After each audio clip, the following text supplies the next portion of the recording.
Hello, welcome. This is Sports This Morning. We're reaching you live from Channels TV Sports Center in Lagos, Nigeria. It's good to have you join us. I'm Austin Okonakman. Many thanks for joining us again. I am Tayo Salam. Okay, let's get on with the show now. I'm sure we'll get up with the English Premier League. Of course, a very, very interesting match last night between Arsenal and Leicester City. Ended 1-1 thanks to Jamie Vardy scoring another goal.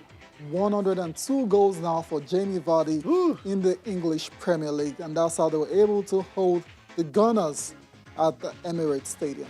Wow. So, the Gunners, they need to find something in their next match against Tottenham. That's a London derby right there. Let's see what they can do. Also on the show this morning, we'll take a look at what's going on right there in Italy. Comeback win for AC Milan. And when you get this sort of victory, Tayo, it just pushes you to go further, do more, and sustain the momentum. What a win for AC Milan. Remarkable stuff going down at the San Siro. 2 goals down. But AC Milan staged that incredible comeback to win the match. We'll be talking about that later on the show. That's right. Also on the show this time around in the NBA, it's just 22 days until the restart of the season in Orlando. But NBA Commissioner Adam Silver is a bit worried that if there is a huge number of coronavirus tests, that might pop the bubble in Florida. That's what it is. The test keep coming positive, and the entire July 30th might not be realistic. That's the fear. That's the fear of Adam Silver this morning on the show, and it's very, very understandable. We'll get back to Adam Silver shortly, but let's talk about the players. As it is right now, the NBA will restart July the 30th in Disney in Orlando, Florida, and the players have started to arrive in Orlando. We're going to see pictures in a bit now before we get to the fears of Adam Silver.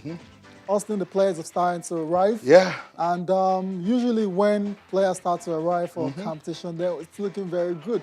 Forget what Adam Silver is talking about. because these guys, this is all they know. This is their passion. This is the source of livelihood. This is what makes them happy. Exactly. So they want to get back, to the courts, do what they do, love doing, get the fans talking again, even if they won't get to be at the stands. Right. They know that they will be watching, get bragging rights out there again. You've missed your teammates. You want to go, see them, train with them. But at the back of their minds is COVID-19, and staying safe and doing all of those things that have been said by the government that needs to be done so that everybody will be fine.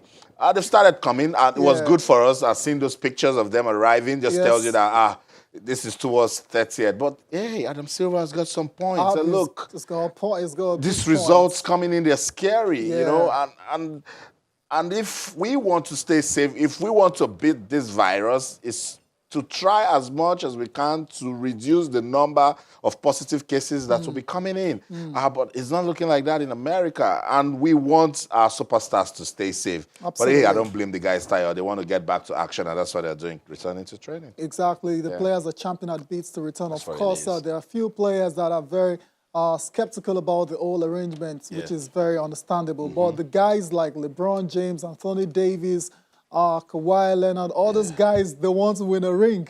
And that's all they're looking forward to doing when the season restarts. And those are the influential guys, Tayo. Exactly, the big guys. Those are the guys that they're getting the calls. People are asking them, what's going on? Want to see you guys back, playing basketball. And Rudy Gobert won't jump quickly at this beat. If the tests keep, returning positive outcomes, then that might just lead to shutting down the league for a second time. And that's the quote coming from the commissioners. Saying not sure yet what the league's threshold will be for having to shut down the season at ESPN's wide World of Sports campus at Disney World near Orlando.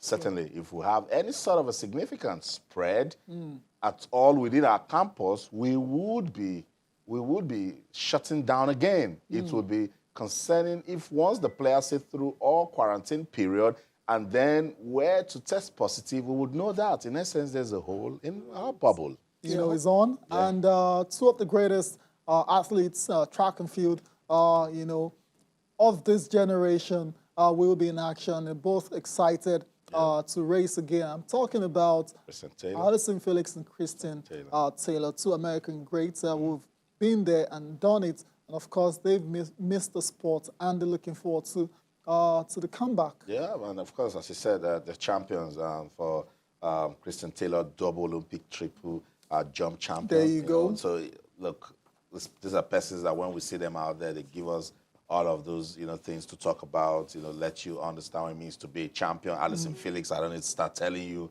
about our records on the tracks. You can tell me why. Why would you not tell me? Nighttime Olympic medalist. Where am I going to start from with Allyson Felix, But it's good to know that these persons are saying, look, we need to come back. And for every champion, the goals are the same. Get on the track, get it done. That's business, So they're saying their goals are the same. Push the Olympics from now till forever. Whenever it comes back and they're still active, they're still going to go out there and give it 100%. Exactly. So we're looking forward to the return of athletics, and Allyson Felix, of course, and Kristen Taylor have been speaking ahead of the Inspiration Games. But I am excited for it. I'm looking forward to, this is, my final years right now. And so I'm just wanting to embrace it, enjoy it, and have fun. And just really embrace the sport that I've loved and competed in for so long. Excited to run up the distance of 150 meters. I mean, 200 is my favorite. And so this is closer to that. And I can just say, it's been a long time for me since I've gotten to sprint. I've been coming back from having a baby and doing all these things and trying to get back to being myself. And so the distance, I'm excited about that. But it is still to be the best in the world, obviously, and to be the best person on this day. That is really what's most important, to be the best person when whoever's the most ready, whoever's the healthiest, for the stars to align in that moment. But no, to be stronger, faster. Kristen Taylor aiming to be stronger and faster. Champ. Of course, that's what you do when you're doing track and field. That's right. It's Switzerland. We host the event on Friday, but athletes including Taylor and, of course, Allyson, they will be competing across the globe in a format that has been adapted to this coronavirus pandemic. Everything our top stars come out to do in attire is to fight and push COVID-19 out of the way so we can have our lives back. Yeah, we cannot wait. And talking about Felix, she's going to be racing the 150 meters, which is something she's not done. She's been competing for 17 years, thereabouts now, and she's going to be doing the 150 meters. And we're very interested to see how she does in that one. There's also going to be Shawnee Miller-Weber as well, too, in action. So it's pretty much all the top track and field athletes will be a part of this games. And she'll be looking forward to that 150 meters challenge. You never know. Right after this, you tell yourself, "Oh, so I can actually do this." Just push you to do more. But then again, let's remember the objective. It's just to come out there, let persons believe that the world has not ended. We're still here. The top guys are hoping that when this thing goes away, we're going to get back, And according to her, she said the objective is to be stronger, faster, smarter, and to prepare for the Olympics is the end goal. Exactly, the Olympics, which of course is postponed as well until next year. All right, then, let's get on. And Austin, let's talk about what happened all these years ago, the Dammam Miracle. Let's just relive that moment, and for me and for a lot of people, it's one of the greatest comeback you've ever seen for Nigerian football. In the world football, that was remarkable. It was remarkable, Tayo. So I caught up with Coach Tunde Disu. He was the coach at the time, and for you to be down 4-0, and in 15 minutes to the end of the game, you come back 4-4, and then you go on to win that game via penalties. I think, arguably, one of the most memorable experience for Nigerian football. Yeah, of course. Because if you look at the team back then, no one gave them a chance.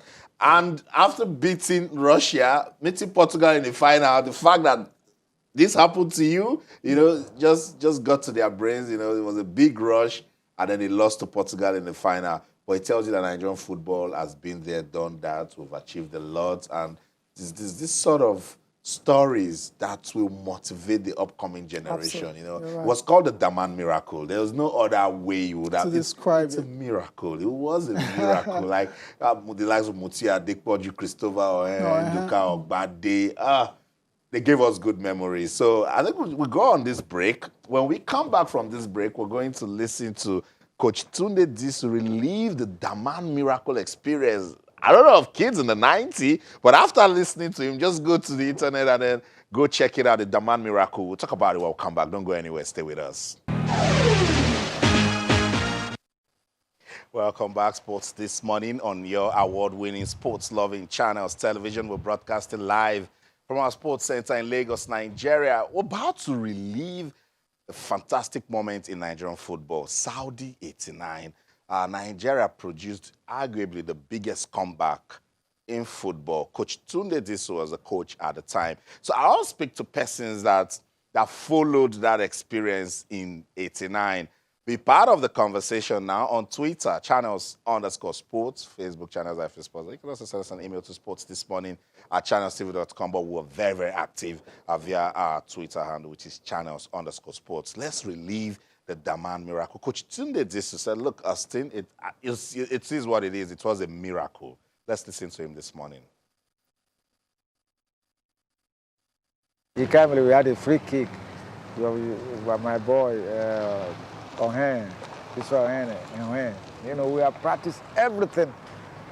You know, so he took the free kick. Palm the ball went inside 4-1. Then I said, thank God. And it was almost 10 more minutes to go. Another free kick came. Nduka played it. I shouted where I was. I said, Nduka, please don't. He never practiced free kick with me. So another free kick now came. About 9 more minutes to go. Or 8 more minutes.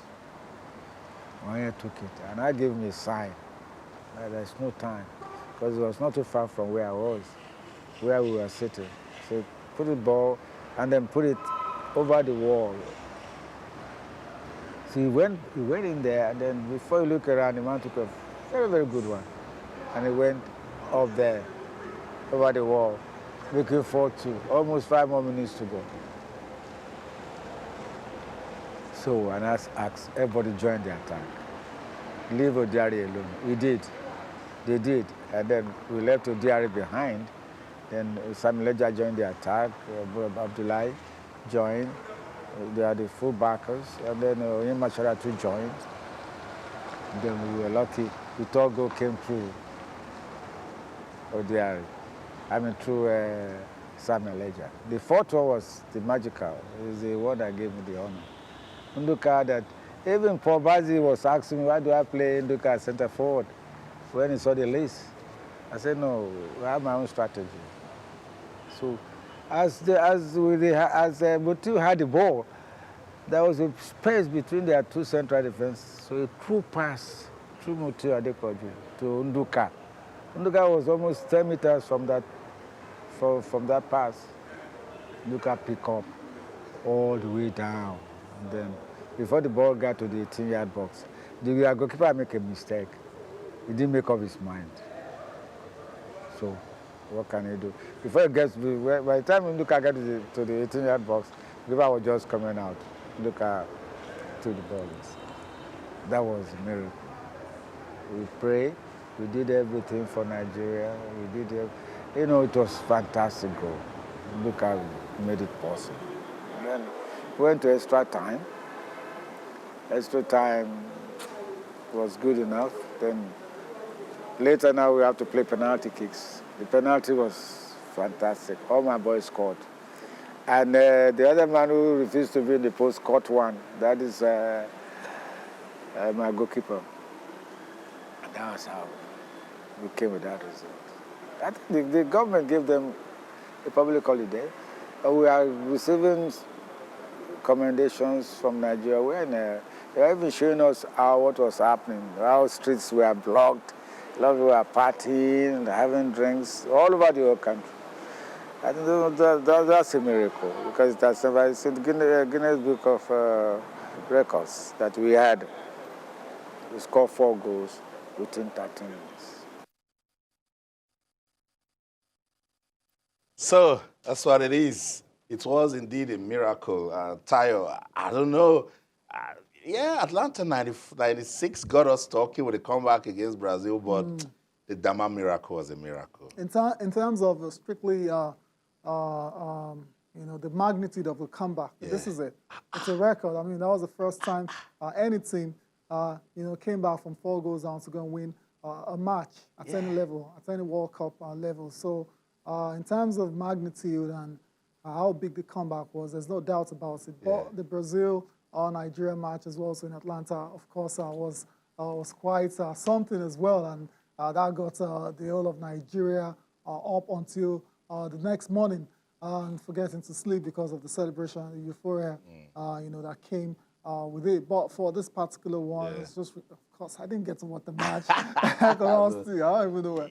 I was probably still a toddler then and all of that. But I've seen it afterwards. Look at pictures. And it's just remarkable. 4-0 down, usually when you're that behind in a football match, the tendency is for you to just, lay down and just wait for the final whistle and just go back home and lick your wounds. But they showed incredible character and mentality to come back. And then go into penalties as well to secure the win. Showed fantastic character again because all of them scored their kicks and then the Russians lost out of it. So it is what it is. Guys are saying, let's show them, let's show them. Well, sadly, we don't have the rights to show you those sort of matches, but we can talk about it, get the major actors to relieve the moment, which is what we've just done with Coach Tunde Disu, and then we break it down for you to analyze it. So be part of that conversation, particularly if you witnessed Saudi 89, that Dammam Miracle. Where were you on that day? What got you talking? Did you sing? Did you dance? Did you cry? Because, I'm sure tears of joy would have flowed. I spoke to Nduka Ogbade about this. Also, he said he cried, he didn't believe it. And again, the tactics were questioned because Nduka Ogbade wasn't a forward player, but he was the one that scored that fantastic 4th goal. And he said Paul Bassi questioned him. Of course, Paul Bassi was an active journalist there. Like, really? You're touching your strategy, your tactics? How are you going to cope with this? But when a miracle is about to come, whatever it is, nothing is stopping it. And that was how Nigeria went on to win that match at Saudi 89. So I'll be here let me just take some comments because you guys are already jumping to it. Scala says the greatest recovery in a World Cup match. I was hoping Nigeria will repeat the same feat in 1998 World Cup against Denmark.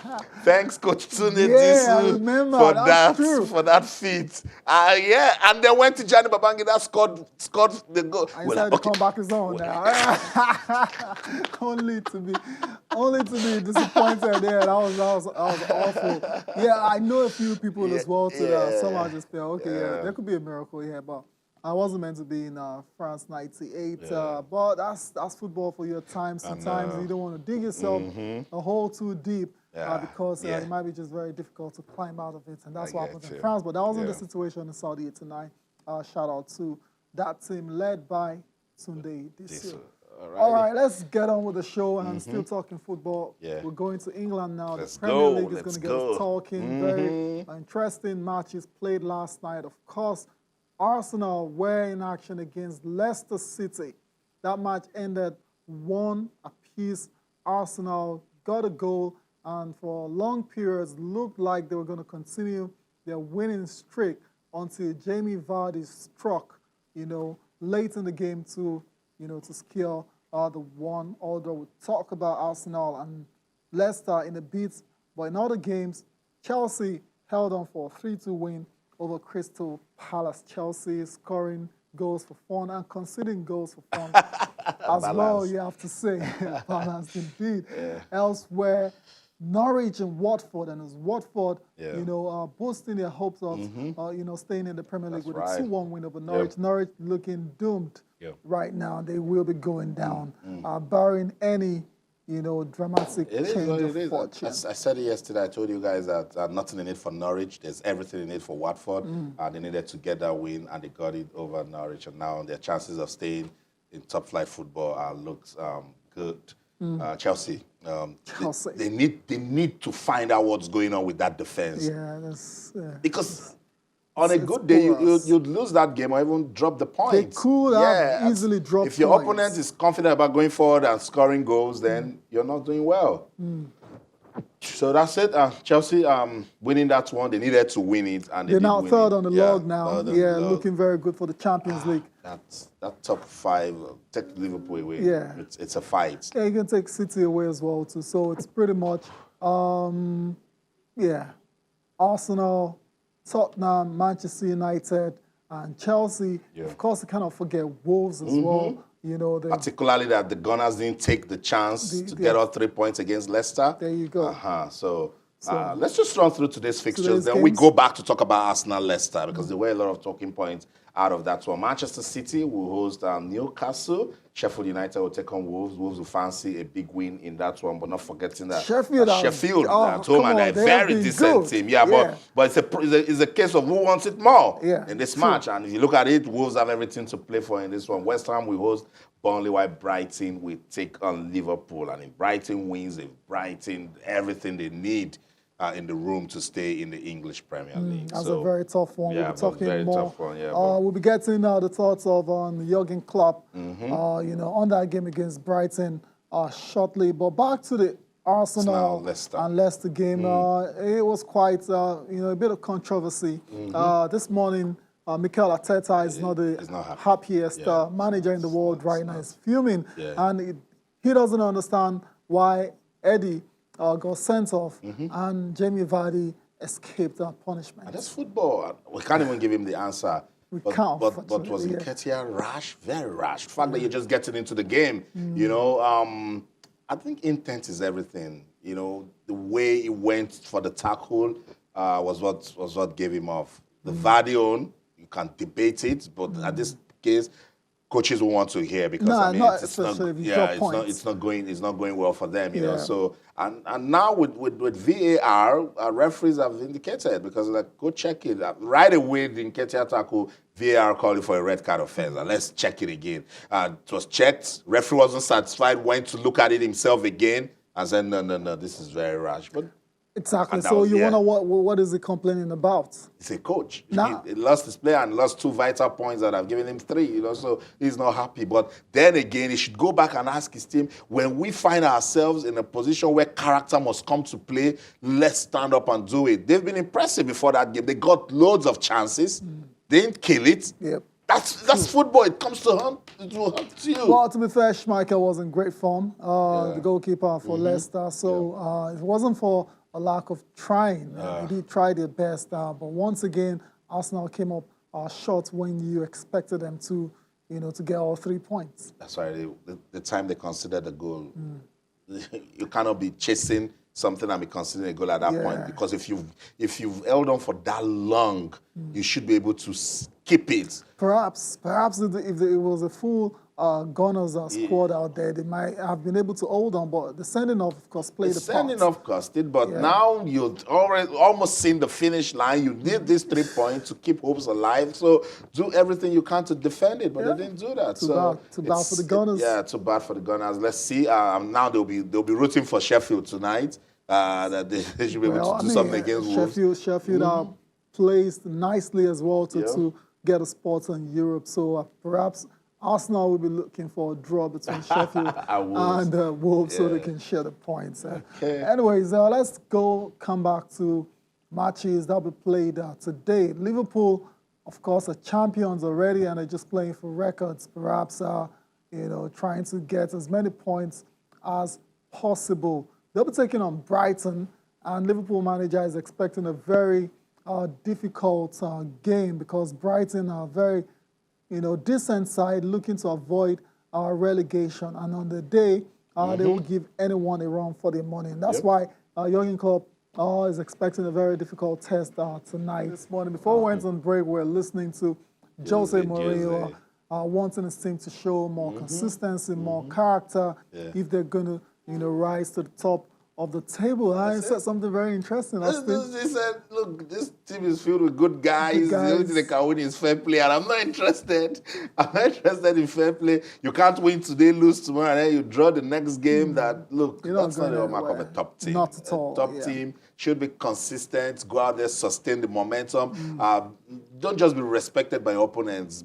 Be that team that they will fear, you know. If they get a point off you, they should labor for it. And Spurs showed that under Pochettino. I'm sure that's what Jose saw. I was like, this team has got some fight, some hunger. Yeah, I mean, you can say that, for example, the match against Ajax that was in the Champions League, the City comeback was remarkable. Yeah, they fought. They fought and they got the win miraculously. But since then, it's been a downward spiral for Spurs, and that's what got Pochettino sacked in the first place. And Jose's coming now is trying to turn around the fortunes of the side, change the mentality, and perhaps we saw a bit of that at halftime in their last game against Everton when Hugo Lloris gave serious stick to Heung-min Son. He's actually gone on to say after that was beautiful. I like that, and I've told the players to challenge each other when things are not going well. I'm sure Jose is talking to you. You go out of back. Go push these guys. I think you're not listening to me. So right there in the battlefield, go tell them that they need to fight. I think Tottenham should do more. Yeah, of course. So very good side, especially going forward. Of course, they have the issues, defensively, and you expect Jose Mourinho to resolve all of that going into next season. Anyways, that's it for the Premier League. Now let's go to the Italian Serie A, the big match of the day. Two matches actually were played. Lazio, not surprisingly, or surprisingly lost against Lecce by 2-1. The other match was between Juventus and AC Milan. Juve raced to a 2-goal lead and was looking like business as usual until... look at Ronaldo's face at the end of that match. Until AC Milan staged the comeback to get all 3 points. And you know who will lead the comeback? Zlatan, of course. Ibrahimovic, going on to scored win 4-2. Then 2-1, you're thinking, it's not enough. Juve will still find a way to score a second, third or fourth. 2-2, then 3-2, then 4-2. Ante Rebic was the star of the show 80th minute for AC Milan.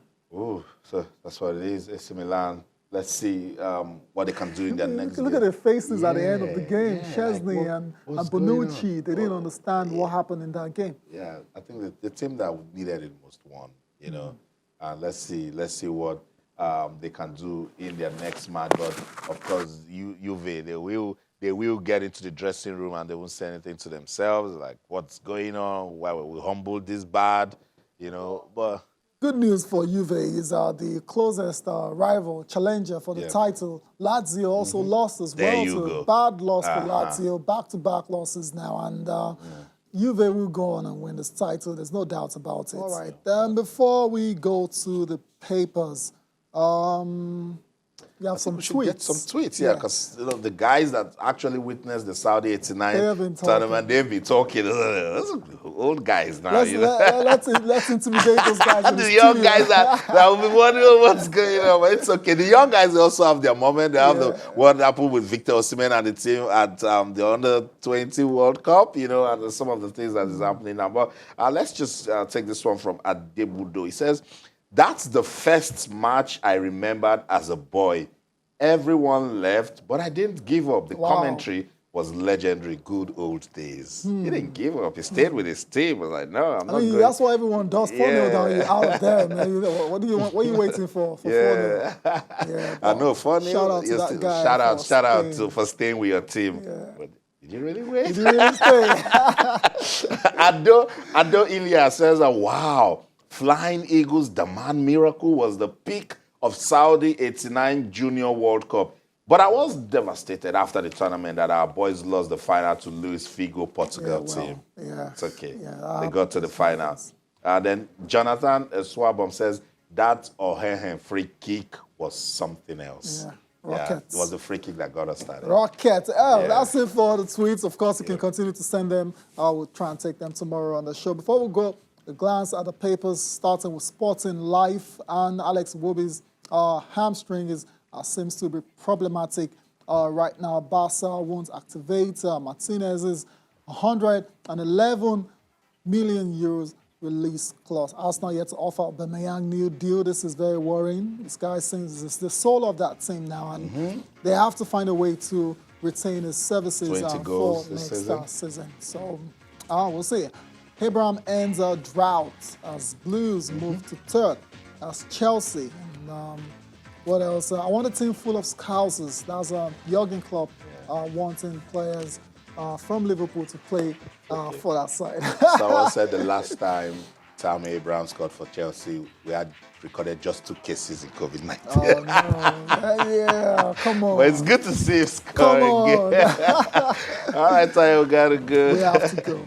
We have to go. Before we complete sports, before we go, Austin, Ferdinand, I like this, Austin. Ferdinand says Manchester United need Wilfred Ndidi. Wow, let's see. Go for it. Go for it. They Top need it. player. Top player, still young. Yeah. Yeah, Matic is getting on a beaten age now. They will need a replacement. But don't come for any Super Eagles player if you're not going to play. Bottom line. Just leave them That's where it they for are. the show. That's where we end the show today. Many thanks to you guys for watching. I am Tayo Salam. All right, let's do this again tomorrow. But until then, I'm Austin Okonakpan. In everything you do, remember, keep talking sports. Bye for now.